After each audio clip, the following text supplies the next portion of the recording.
Centres తర్వాత సచివాలయ బిల్డింగ్లు కట్టాం. అదే రకంగా సాఫ్ట్వేర్ ఉద్యోగులకు ఉపయోగపడాలని చెప్పి డిజిటల్ లైబ్రరీస్ కన్స్ట్రక్ట్ చేయాలంటే ఆలోచనతో ముందుకు పోయినాం. పాల కేంద్రాలు ఉండాలని చెప్పి, పర్మనెంట్ అసెట్స్ ఉండాలని చెప్పి ఆలోచన చేసాం తప్పితే ఇంకొక రకంగా ఇక్కడ డైవర్ట్ చేయలేదు. ఆదాయాల కోసం పోలేదు. మేము పర్మనెంట్ గా ప్రజలకు మంచి జరగాలని ఉద్దేశంతో ఆలోచన చేశాం. ఇది జరిగినటువంటిది. ఈరోజు రాయచూటి అభివృద్ధిలో భాగంగా కంటిన్యూస్ ప్రాసెస్ లో కనీసం ఇవన్నీ కొనసాగించే విధంగా చేస్తారు. ఇక్కడ కొత్త కలెక్టరేట్ నిర్మించడానికి నిధులు ఇస్తారు, యూనివర్సిటీకి నిధులు ఇస్తారని చెప్పి ఆశించాం.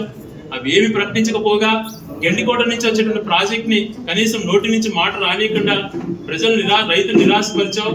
ఈ ప్రాంత ప్రజలను కూడా నిజంగా మోసగిచ్చావు అని చెప్పి చెప్తూ ఇదే రకం మభ్యపెట్టేటువంటి మాటలు చెప్పుకుంటూ పోతూ రాష్ట్రంలో ఏ స్కీము కూడా ఇవ్వకుండా ఇలాంటి కార్యక్రమాలు చేసుకుంటూ పోవడం దురదృష్టకరం.